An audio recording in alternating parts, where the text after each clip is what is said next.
With just a day to go before the Vendée Globe, 29 round-the-world contenders will be competing against each other for the very last time, in a single-handed transatlantic race, without assistance non-stop transatlantic race.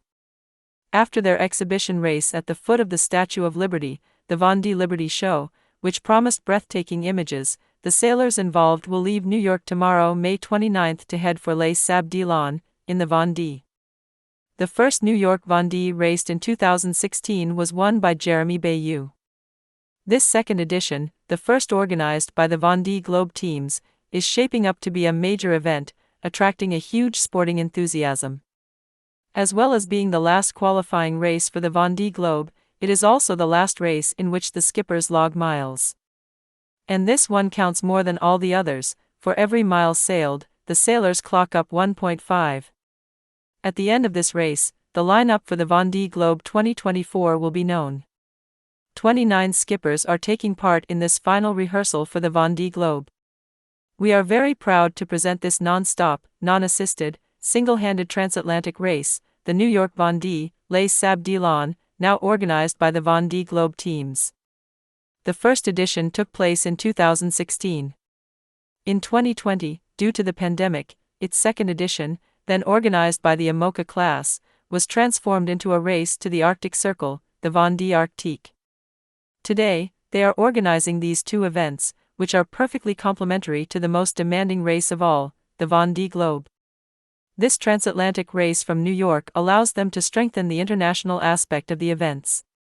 It also represents an opportunity for the Vendée region to raise its international profile by enabling our businesses to forge links with the New York economic fabric. And now the boats are leaving the marina and heading to the start line area. Day -1 before the start of the New York Vendée race. It is 6 p.m. local time here in New York. We are about 10 miles offshore now probably. And the team has just left. It's always a bit emotional to suddenly be alone. What a contrast. And then I unfurled the Code Zero, hoisted the main.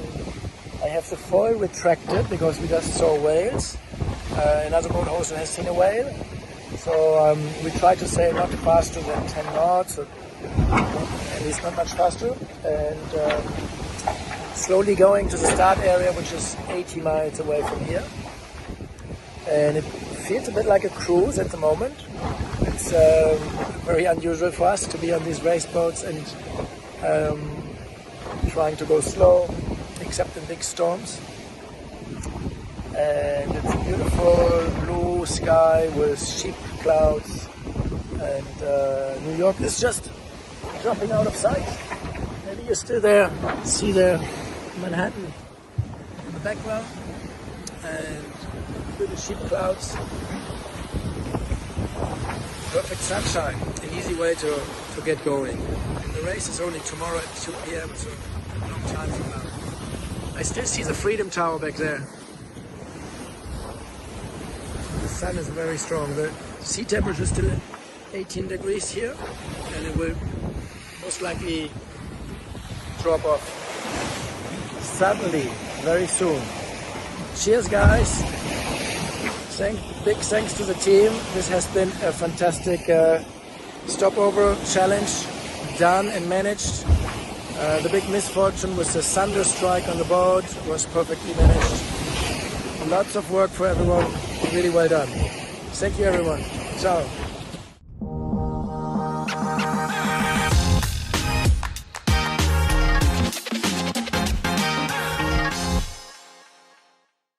Oui, c'est ça. C'est un peu bizarre de partir aussi tôt avant le départ. Donc, mais je suis très excitée de pouvoir enfin partir parce que maintenant, ça fait 3 semaines qu'on est à New York et là, voilà, je me suis bien amusée sur la course à l'air. Donc, j'ai vraiment hâte de repartir en mer et retrouver la flotte IMOCA pour une belle bagarre encore pour rentrer en France. Oui, c'est très différent. Je pense que cette course, ça va être très différent. Où la dernière était hyper rapide, très engagée physiquement, avec des conditions très violentes. Et là, ça va être, je pense, dès le début, vraiment une course de stratégie tactique. Actuellement, on sait à l'heure actuelle, en fait, on ne sait pas où on va parce que les prévisions météo ne sont pas assez fiables et on part un peu déjà dans l'inconnu pour les premiers 2 jours. Donc, il y a une évolution météo à suivre. Donc, c'est dur à prévoir un peu comment ça va se passer puisque ouais, avec tous ces points d'interrogation pour l'instant. Donc, mais oui, je pense que ça va être une transat un peu, en tout cas plus long. J'ai mis un peu plus de nourriture à bord et peut-être avec plusieurs moments assez tranquilles, ce qui est rare en Emoca. Donc on va peut-être profiter à sortir la tête, regarder les étoiles de temps en temps. Et des conditions différentes et ça c'est génial puisque finalement moi je suis venue chercher à faire ces 2 transats, c'est d'apprendre le maximum possible sur Initiative K et que les 2 courses ne ressemblent pas, voilà, tant mieux pour moi parce que je vais continuer à apprendre sur des conditions que j'ai pas encore vues et ça c'est top surtout en vue du Vendée Globe. Oui exactement, des conditions, des réglages, des voiles à valider et puis aussi une façon de naviguer à valider, à prendre les automatismes sur le bateau et encore de continuer à prendre confiance en mon bateau et profiter de cette dernière longue nave en solo parce que en fait pour moi en tout cas je pense que ça va être la dernière fois que je passe plusieurs nuits tout seul sur mon bateau avant le Vendée Globe parce que une fois on rentre les autres courses et les autres entraînements on va normalement avoir un mediaman ou quelqu'un qui veille pour la sécurité donc c'est vraiment la dernière moment avant le Vendée Globe donc je vais profiter aussi de cet moment tout seul avec mon bateau. Oui c'est génial, après Initiative K c'est un nouveau Initiative K et c'est la première fois qu'on fait un bateau neuf et c'était pas tout facile et la mise en route du bateau était long et dur et pour moi c'était hyper long à apprendre mon bateau et avoir confiance en lui et c'est la preuve en fait que en fait c'est un travail énorme qu'on ne voit pas en fait on voit que je suis toute heureuse avec mon bateau, tout va bien mais on n'a pas vu en fait les 2 ans précédents de travail, investissement de l'équipe parce que c'est beaucoup de travail ensemble à préparer le bateau avec mes coéquipiers de l'année dernière parce que j'ai beaucoup navigué en équipage et en double et beaucoup de milles que j'ai fait en course et en entraînement donc c'est génial de voir que le travail paye. Maintenant je connais bien mon bateau, je touche du bois, il est très fiable, j'ai confiance en lui et du coup je peux aller m'amuser et faire ce que j'aime bien c'est de faire la régate sur l'eau. C'est une petite pins et il s'est marqué badass. Donc à partir de 14h ou 13h50 demain, je vais engager le mode badass, ce qui va dire que je vais être à fond et je laisse personne passer. Donc c'est un peu mon Mantra. Ouais, mantra pour quand je suis en course sur Initiative Car, donc mode badass engagé. Donc moi, cette course-là, ça déclenche pour nous, pour le projet Initiative Car, un clic, un cœur. Donc c'est génial, c'est une énorme année pour nous avec le Vendée Globe à la fin. On soutient depuis très longtemps mécénat chirurgie cardiaque et chaque fois que je navigue, c'est pour sauver les enfants. En plus pour faire les résultats. Et là, un clic un cas, il a commencé il y a quelques jours. Donc, je compte aussi sur le soutien du public parce qu'on a une ambition quand j'arrive à l'arrivée du Vendée Globe, donc début de l'année prochaine, d'atteindre le cap de 500 enfants sauvés par le projet. Donc, je crois qu'actuellement, on est à 386 enfants sauvés par le projet dans l'histoire du projet Initiative Car. Donc, c'est un énorme défi qu'on a d'essayer d'arriver à ce cap 500. Et donc, cette transat-là, ça marque le début de cette campagne. Et donc, je remercie la course pour ça. Et aussi, je remercie le public. Et notamment le public en Vendée. Je pense qu'ils vont être présents à l'arrivée. Yeah, so we're going to go down the Hudson River this afternoon. So a nice and windy day here in New York. We'll be sailing all night towards the starting line. It's going to be light tomorrow on the starting line, so I want to get there early. And it's going to be light as well for the first 2 days, so it's going to be a slow start. And then it's going to heat up a little bit. We've got a few low pressure off the coast, which once we get on the other side is going to give us a nice southerly wind, and it's going to shoot us towards the north of the Azores. And then it depends on the position of the Azores high, depending if we can go above it, downwind, or below it and do everything upwind. But we'll see that in the next few days. The line is about 100 miles off the coast of the US because of all the, mostly because of all the whales that live in this area, and we know it's a high collision zone. So we try to get away from it, put a start over there and try and get the boats from Newport and New York to meet up in about the same place. And then there's another waypoint about 170 miles south, which is doing about the same thing, is keeping us away from the whales. And because we try to work around those zones now, knowing where the whales live, reproduce, and move around. So it's more of a security management and risk issue towards the whales.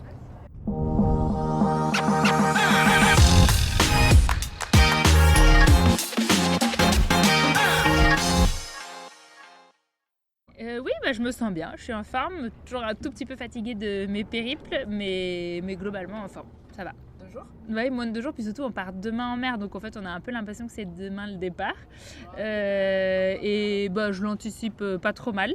J'espère juste qu'il va pas m'arriver trop de déboires. J'ai un peu l'impression que la coupe est pleine de ce point de vue-là, donc il se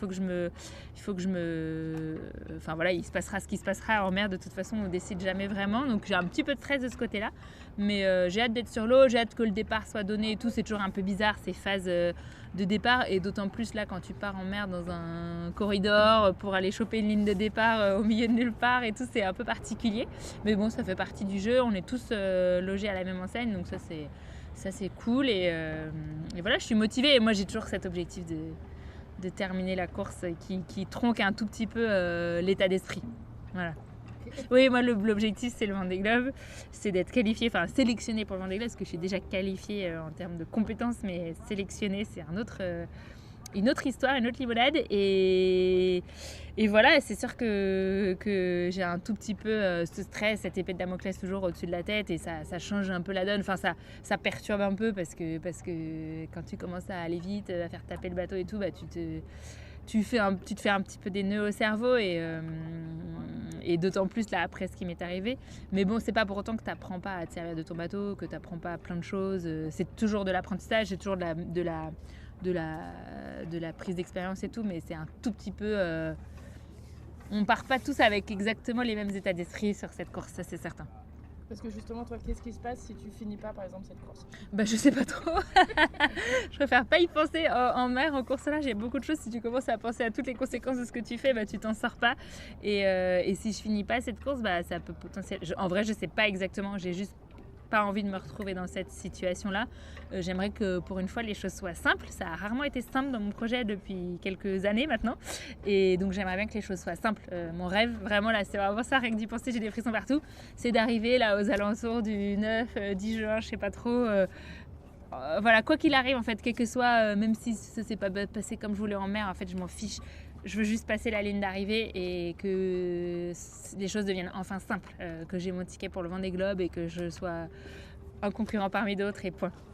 C'est assez facile à expliquer. Après, donc on a eu 2 fronts un petit peu velus, mais pas non plus si violents que ça sur le départ de la Transat CIC, enfin sur les premiers jours. Et quand j'ai voulu aller vérifier mon bateau, comme on fait souvent, j'aurais peut-être pu le faire avant, mais bon, je l'ai fait après ce gros lot de météo compliqué. Et donc tu fais un check de tout à l'arrière jusqu'à tout à l'avant, et donc j'ai très très vite vu que j'avais une cloison qui était vraiment explosée en deux, vraiment, là tu pouvais pas le louper, il n'y avait pas besoin d'être un champion du composite, et donc forcément instantanément, une seconde, tu sais que les choses ont changé. Enfin là j'étais concentrée sur mes envois de voile d'avant et tout, parce qu'on partait au portant. Voilà, clairement tu changes d'état d'esprit et tu te mets un peu en mode sauf qui peut. La première chose c'était d'être sûr que le bateau et pas plus de problèmes. Donc je me suis vite rendu compte, étant donné la météo, qu'il n'y avait aucune chance d'aller jusqu'au bout. Même il y avait des ports plus proches aux États-Unis, mais je pouvais pas aller là-bas. Donc je me suis déroutée vers les Açores, où il y avait une fenêtre météo à peu près potable qui faisait que le bateau allait pas trop taper. Et j'ai quand même mis 4 jours pour aller jusqu'aux Açores. Ensuite, une fois aux Açores, il nous a fallu 4 jours et demi pour réparer. Toute l'équipe technique, une partie de l'équipe technique qui est venue, qui a bossé jour et nuit pour que je puisse repartir le plus vite possible. Et ensuite, moi, je suis repartie des Açores jusqu'à New York, mais en fait, t'es assez sud, donc c'est un peu bâtard. T'as l'impression d'avoir fait déjà une partie du chemin, mais en fait, j'ai mis 9 jours à venir jusqu'ici et j'ai passé la ligne d'arrivée vraiment. J'avais encore de la marge, mais pas tant que ça pour être dans les temps. Donc voilà, ça a été un peu fastidieux. J'ai passé 18 jours en mer quand il y en a qui en ont passé 9, donc le double de temps que d'autres, plus forcément le stress d'avoir eu une avarie, ensuite de repartir en course toute seule, qui n'est pas le truc le plus fun. Mais je suis arrivée ici, donc c'était ça l'objectif, donc on est content de ce point de vue-là. Et donc arrivé ici, je suppose qu'il y a eu recheck du bateau pour ouais, du coup le bateau a été bien sûr revérifié de fond en comble, et surtout l'équipe a rajouté encore de la structure, parce que je suis repartie des Açores avec une cloison qui était à peine plus solide que la cloison avec laquelle je suis partie de France. Donc tu te dis ça a cassé une fois, pourquoi pas deux. Après, le composite, c'est pas tout noir tout blanc, parfois il y a des usures que tu vois pas forcément, donc on espérait que ça allait tenir, ça a tenu, et là ils ont rajouté encore de la structure. Donc le bateau est un peu plus lourd, mais on refera un truc plus clean probablement cet été. Mais a priori ça devrait tenir. Il n'y a pas beaucoup de bois, là il y a un peu de bois jusqu'au Sable d'Olonne. C'est pas très clair, sur le début de la course normalement ça devrait être relativement tranquille. Tranquille, non, c'est jamais vraiment tranquille, surtout dans ces coins-là où la météo change beaucoup, les fichiers sont pas toujours exactement corrects. Devrait y avoir du portant, donc normalement c'est pas l'allure où ça tape le plus, ce qui est bon pour le fond de coque. Après, si on commence à aller très vite, ça peut taper aussi. Mais par contre, c'est assez instable. En fait, les dépressions sont assez stationnaires, proches des côtes américaines, donc il n'y a pas ce truc où normalement on prend une dépression, on va jusqu'au Sable d'Olonne. C'est encore un peu flou en fait. Puis là, on est à 48 heures du départ pour une course qui va durer, moi pour l'instant, mes routages c'est 10-12 jours. Donc c'est assez loin en fait. La deuxième partie de course, elle est loin pour les fichiers météo, c'est pas fiable. On ne sait pas encore exactement à quelle sauce on va être mangé. Ouais, après c'est pas forcément dérangeant. En fait, le seul stress, c'est que tu es dans un coin, pour y avoir passé du coup comme tout le monde pour être arrivé ici. T'as du monde. Moi j'ai tapé 3 fois un truc quand même en arrivant, pas sur la partie corridor, mais avant le long de la zone des glaces. Alors des petits trucs, mais assez pour soulever le safran et tout ça. Ça n'a rien abîmé, mais tu sens qu'il y a du monde dans l'eau et des choses dans l'eau. Donc c'est juste que tu es dans une zone un peu stressante, donc t'as pas envie d'y passer des heures à tourner en rond. Et puis le mode un peu doucement, mais c'est toujours un peu dangereux, le mode un peu entre deux. Il faut être vigilant, faut pas abîmer son bateau. On va partir. Je suis pas sûre qu'on dorme tous très très bien dans la nuit de mardi à mercredi, quoi, parce que même si t'as rien à faire entre guillemets, parce que t'es pas en course, en fait il y a toujours du truc à faire, il y a toujours du trafic. Il y a plein de petits aléas qui font que je pense pas qu'on parte complètement frais comme des gardons mercredi midi en mer sur la partie course. Et je pense que là en plus la ligne, vu que c'est tout en virtuel, la ligne elle est quand même assez longue de ce que j'ai compris. 6000, ouais. Pas mal, c'est rare. Peut-être qu'on verra pas la moitié des bateaux. Je suis en train de prendre un départ toute seule. C'est sûr que c'est un peu, je crois que c'est du jamais vu. Après on s'adapte aussi au monde actuel, c'est chouette qu'on s'adapte. C'est un peu du jamais vu. Je te raconterai après. Là, j'avoue que j'ai du mal à me projeter, mais je pense pas être au top départ pile poil sur la ligne. Je pense qu'on va. Moi, de mon point de vue, j'ai l'impression qu'on sera peut-être tous un peu plus. Je sais pas trop, cela dit, c'est assez facile sur nos bateaux, tu vois, avec Adrena et tout, tu sais combien de temps il faut jusqu'à la ligne. Si on est très espacés les uns des autres, peut-être qu'en fait ce sera plus simple qu'un départ de course entre Groix et Lorient comme on a pu le faire à l'aller. On va voir, mais le but c'est quand même de la jouer safe.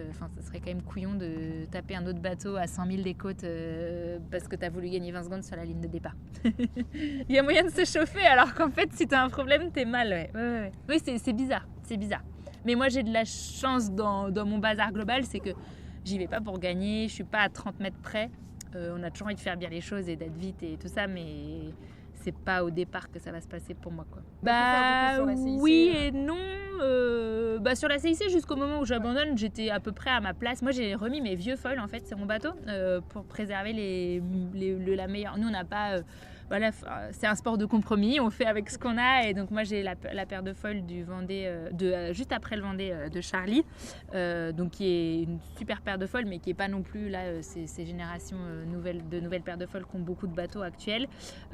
Donc là avec mon ancienne, enfin désolé c'est pas très clair, mais du coup je pars avec la première paire de foils de ce bateau-là qui est pas la plus aboutie, et on voit vraiment un vrai déficit de vitesse par rapport à celle que j'avais l'année dernière. Et du coup, il y a des moments où c'est un peu frustrant, mais dans cette config-là, j'étais assez contente de là où j'étais sur la première partie de course, celle-là où j'étais là encore. En fait, c'est fou, mais avec ces foilers, tu changes la paire de foils, tu as l'impression de changer de bateau. Et donc, je suis un peu en train d'apprendre à naviguer avec une paire de foils que j'aurai pas sur le prochain Vendée, parce que je vais revenir avec la meilleure. Donc voilà, on fait avec ce qu'on a, mais c'est toujours de l'apprentissage. J'apprends toujours un peu. Pour le coup, c'est plus mes voiles en fait sur lesquelles je suis focus, mais mes targets, mes objectifs de speed et tout, ils sont assez faux. C'est pas tout à fait comme ça. J'espère que ça va être sur le prochain Vendée. Et parce que justement, partir pas avec les mêmes foils que tu vas partir sur le Vendée. C'est pas idéal, parce que du coup, j'apprends pas à me servir de la bonne paire de foils, mais on a un peu. C'est un sport de compromis. On s'est dit, si on casse, on n'a pas de quoi faire une V3, nous, par rapport à d'autres projets qui ont plus un panel. On a cette paire de foils V2 qui est super bien. Elle a ses défauts, notamment au portant, mais elle est beaucoup mieux que ma V1. Donc, si je casse ma V2 sur ces deux transats depuis le début, l'objectif c'est de les terminer. Tant pis si je vais pas très vite. Donc on a choisi de partir sur la V1. Voilà, on aurait aussi pu faire l'inverse et le justifier en disant en fait il faut apprendre à naviguer avec les foils que tu auras sur le Vendée, quoi. Mais on a choisi l'option safe, et du coup c'est parfois un peu frustrant en mer, notamment au près ou le bateau. Enfin, il y a des moments où j'ai 3 à 4 nœuds de déficit de vitesse, quoi, par rapport à l'autre paire de foils. Donc surtout c'est des foils qui ventilent beaucoup plus, donc tu es un peu perdu, t'as vite le bateau il pousse, c'est poussif, il a un peu de mal. Mais ça va bien dans l'état d'esprit global du projet, de ces deux transats pour nous, quoi. Mais c'est sûr que c'est un peu frustrant. Ça fait 4 transats, ça fait 1 an avec mon projet qu'on passe notre temps à dire oui, l'objectif c'est de terminer, quoi. Et c'est pas. T'aimerais bien que ça puisse être différent et pouvoir pousser comme d'autres, quoi.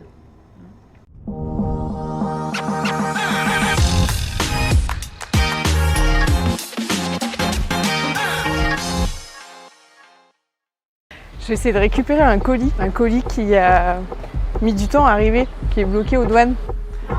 Hi, I'm here to pick up a package. Okay. It's 664690.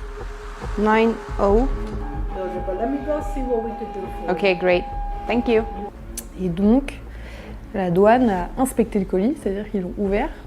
Et DHL nous a donné un délai de récupération du colis entre 30 et 90 jours. Étant donné que le bateau part dans moins d'une semaine, c'était pas possible d'attendre. Dans le colis, il y avait les aériens. On a cassé nos aériens sur l'allée. Les aériens, ce sont les capteurs de vent qui sont en tête de mât. Donc c'est un petit peu important, ouais. Awesome, thank you so much. Et on l'a récupéré. Trop bien, j'ai envoyé une photo. Bon il n'y a plus qu'à y retourner.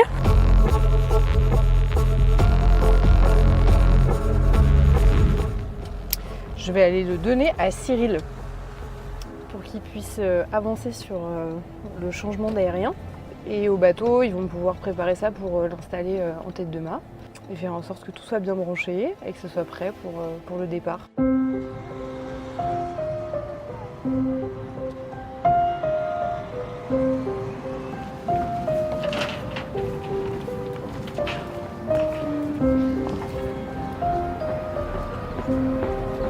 C'est un aérien tout neuf qui est arrivé de DHL à DHL même New York, venu dans sa magnifique caisse de piano.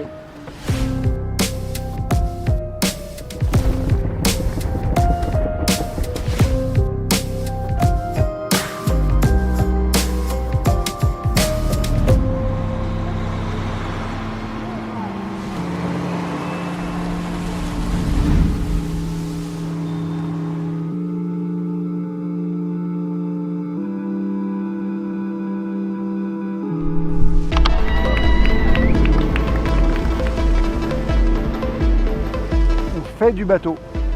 On fait du bateau dans la baie de New York, mais on ne revient pas au port. On est parti pour le départ de la New York Vendée. L'esprit de bien faire, comme d'hab. Toujours un petit top 5 à viser. Le niveau de l'avenant de la flotte est encore plus élevé qu'avant parce qu'on a retrouvé 3 des principaux leaders de la flotte. Mais il n'y a rien qui devrait nous empêcher d'être poignés dans le coin du début à la fin.